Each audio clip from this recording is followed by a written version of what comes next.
இங்கே பாருங்க, ஆண்டவர் சொல்றார், என் கை அவனோடு எப்படி இருக்கும்? உறுதியாக இருக்கும். ஹல்லேலூயா. உறுதி அப்படின்னா என்ன அர்த்தம்? ஒரு பெரிய எஸ்டாப்ளிஷ்மெண்ட் அங்கே காமிக்குது.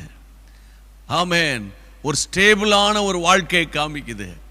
அபிஷேகம் பெற்றுட்டாலே நீங்கள் அடிக்கடி ஆவியில் நிரம்பி ஜெபிக்கிற பிள்ளைகளாக இருந்தால், பல கஷ்டங்கள், போராட்டங்கள், பிரச்சனைகள் வந்தாலும் நீங்கள் ஜெபிக்க ஆரம்பித்த உடனே உங்களுக்குள்ள ஒரு தெளிவு வந்துடும், உங்களுக்குள்ள ஒரு தன்னம்பிக்கை வந்துடும். ஒரு சுதாரித்து கொண்டு மறுபடியும் நீங்கள் முன்னேறி ஓட ஆரம்பிப்பீங்க. அதுதான் அபிஷேகத்தினுடைய ஒரு விசேஷித்த ரகசியம். பிரியமானவர்களே, சரி, வசனத்துக்கு வாங்க. என் கை அவனோடு உறுதியாக இருக்கும், என் புயம் அவனை பலப்படுத்தும். என் புயம், ஆமென், என் புயம் ரொம்ப முக்கியம். கர்த்தருடைய அந்த கரம் இருக்கிறதுல, கர்த்தருடைய கரம் ஆண்டவருடைய புயம், புய பலம் அப்படின்னு இருக்கு. அப்போ ஆண்டவர் சொல்றாரு, நானே அவனை பலப்படுத்திடுவேன். அவனை பலப்படுத்தும், கர்த்தர் பலப்படுத்துவார். மனிதர்கள் பலப்படுத்துவாங்க. அவங்க பேசின வார்த்தை, எனக்கு பலப்படுத்தப்பட்டேன், அவருடைய வார்த்தையினால் பலப்படுத்தப்பட்டேன், அவங்க கொடுத்த ஆகாரம் உணவுனால் கொஞ்சம் பலன் அடைந்தேன் அப்படின்னு சொல்கிறோம். அதெல்லாம் டெம்பரவரி.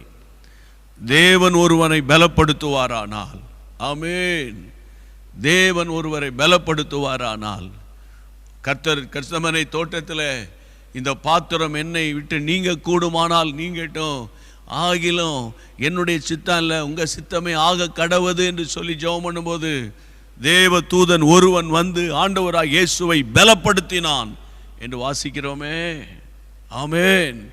அப்போஸ்தலனாகிய பவுல் சொல்லும்போது என்ன சொல்றாரு? என்னை பலப்படுத்துகிற கிறிஸ்துவினாலே எல்லாவற்றையும் செய்ய எனக்கு பலன் உண்டு. என்னை பலப்படுத்துகிற பணத்தினாலே அப்படின்னு நம்ம சொல்லிடக்கூடாது. கர்த்தருடைய பிள்ளைகளை, என்னை பலப்படுத்துகிற என்னுடைய சொந்த மூளை அறிவினாலே அப்படி சொல்லிடக்கூடாது. என்னை பலப்படுத்துகிற கிறிஸ்து, என்னை பலப்படுத்துகிற கிறிஸ்து. அப்போ இந்த அபிஷேகத்தினுடைய விசேஷம்தான் நான் இன்றைக்கு உங்களோடு தொடர்ந்து நான் பேசிக்கொண்டு வருகிறேன்.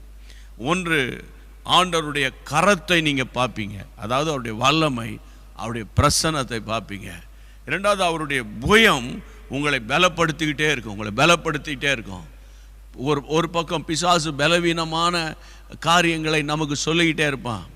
சில பலவீனப்படுத்துகிற ஆவி பைபிளில் இருக்குல்ல, பலவீனப்படுத்துகிற ஆவி.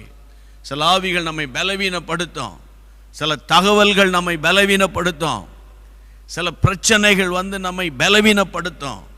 ஆனால் இன்றைக்கு ஆண்டவர் அபிஷேகத்தினால நீங்களும் நான் நிரம்பும் போது சொல்லுகிறார், கர்த்தருடைய பிள்ளை, என் புயம் அல்லவா உன்னை பலப்படுத்தும்.